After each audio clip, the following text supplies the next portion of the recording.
Hello students, in this video lectures we have to understand about the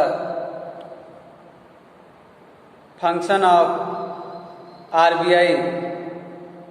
The Reserve Bank of India supervises the functioning of formal sources of loans.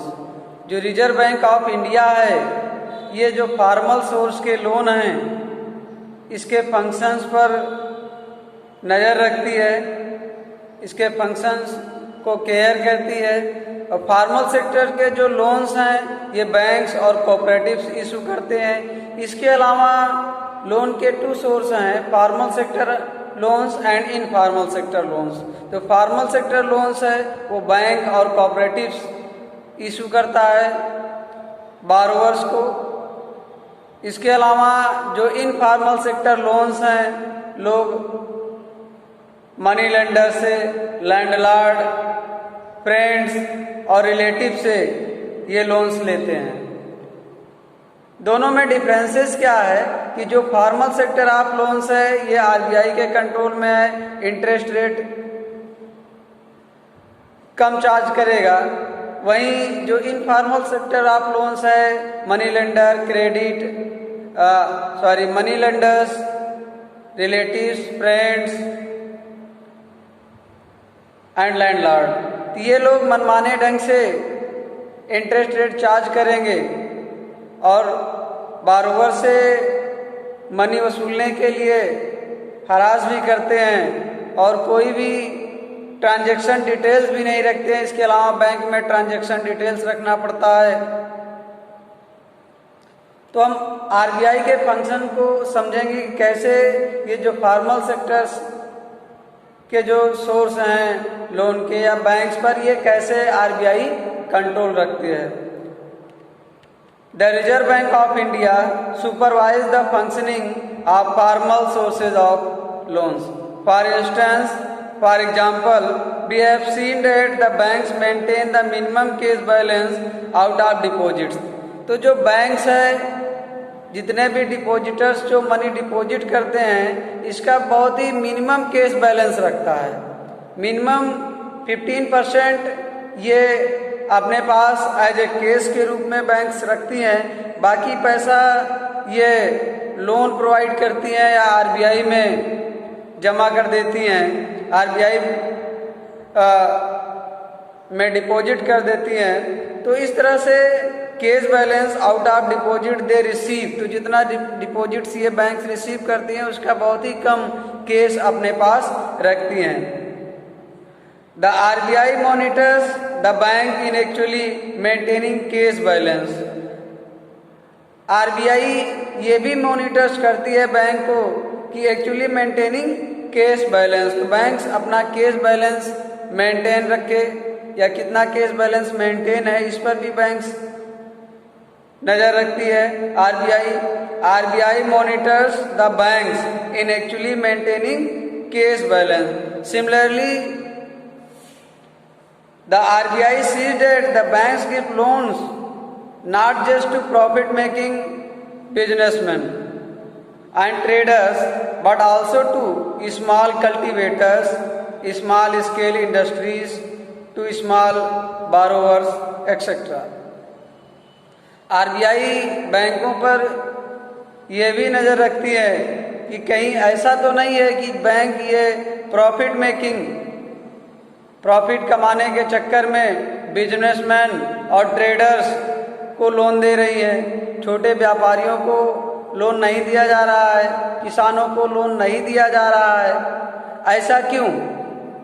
ऐसा इसलिए होता है जो businessman होते हैं, जो traders होते हैं, वो इनको रेगुलर इंटरेस्ट पे करते रहेंगे, मनी टाइमली रिटर्न करते रहेंगे। और यही जो स्मॉल फार्मर्स हैं, स्मॉल स्केल इंडस्ट्रीज हैं, कहीं इनकी इंडस्ट्री शट डाउन हो गई या कल्टीवेटर्स की फसलें बर्बाद हो गई, इसलिए बैंक्स जो है किसानों को और स्मॉल स्केल इंडस्ट्रीज को लोन देने में ये कतराती थी। लेकिन आरबीआई बैंकों पर कंपेल करती है कि वो बिग बिजनेसमैन और बड़े बड़े ट्रेडर्स के अलावा फार्मर्स को भी और स्मॉल स्केल इंडस्ट्रीज वालों को भी लोन प्रोवाइड किया जाए।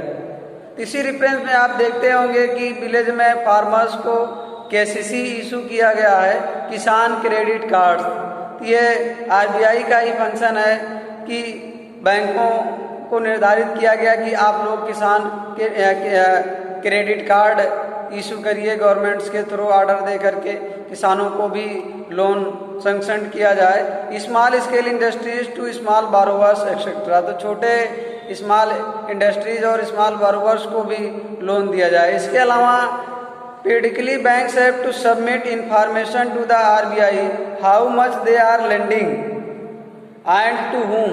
इसके अलावा जो बैंक्स है इसको ये रिकॉर्ड देना पड़ता है कि आप किस किस मद में किसको किसको कितना लोन प्रोवाइड किए हैं, कितना लैंडलॉर्ड बिजनेसमैन को दिए हैं, कितना लोन्स आप स्मॉल स्केल इंडस्ट्रीज को दिए हैं और कितना लोन जो है आप फार्मर्स के फेवर में इशू किए हैं। ये सारे रिकॉर्ड्स बैंक को आरबीआई के पास सबमिट करना होता है। So the RBI on how much they are lending and to whom, और किसको कितना लोन दिया गया है और किसको दिया गया, at what interest rate etcetera, और किस इंटरेस्ट रेट पर लोन प्रोवाइड किया गया है। यही जो अनऑर्गेनाइज सेक्टर होता है, इनफॉर्मल सेक्टर के जो लोन होते हैं, इनफॉर्मल सेक्टर्स का मतलब मैं पहले ही बताया हूं आप लोगों को कि जो money lenders, landlords, friends and relatives, ये जो सोर्स लोन प्रोवाइड करते हैं ये इनफॉर्मल सेक्टर्स के लोन होते हैं। इस पर किसी भी संस्था का कंट्रोल नहीं होता है। ये मनमाने ढंग से इंटरेस्ट रेट चार्ज करते हैं और कोई भी ट्रांजैक्शन रिकॉर्ड नहीं होता है। ये किसानों से को हरास भी करते हैं और अपने तरीके से पैसा को वसूलते हैं। देखिए, एक रीजन ये भी है कि जो पुअर हाउस होल्ड हैं, जो पुअर लोग हैं, उनको लोन फॉर्मल सेक्टर से आसानी से नहीं मिलता है। क्यों नहीं मिलता है? क्योंकि बैंक रिक्वायर्ड कोलेटरल, सिक्योरिटी के तौर पर बैंक में सबमिट करना होता है कोलेटरल, जैसे लैंड रिकॉर्ड हो गया या कोई एफडी हो गई या व्हीकल्स हो गया या सैलरी स्लिप हो गया। तो कुछ भी हम कोलेटरल के तौर पर बैंक में सबमिट करेंगे सिक्योरिटी के तौर पर, तभी हमको लोन प्रोवाइड किया जाए। इसके अलावा प्रॉपर डॉक्यूमेंटेशन होगा। इसकी अपेक्षा जो इनफॉर्मल सेक्टर से लोन है उसे हम आसानी से पा जाते हैं।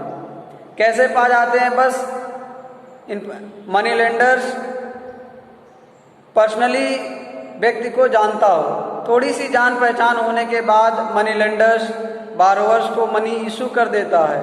अगर आवश्यकता पड़ती है तो बिना पुराना लोन पे किए हुए बारोवर्स को रीपे कर दिया जाता है, लोन दोबारा इशू कर दिया जाता है, भले ही इंटरेस्ट रेट हाई लगता है। तो इस तरह से इनफॉर्मल सेक्टर में कोलेटरल का रिक्वायरमेंट नहीं होता है, इसलिए पुअर हाउस होल्ड जो है ये लोन ज़्यादातर ये इनफॉर्मल सेक्टर से ही लेते हैं।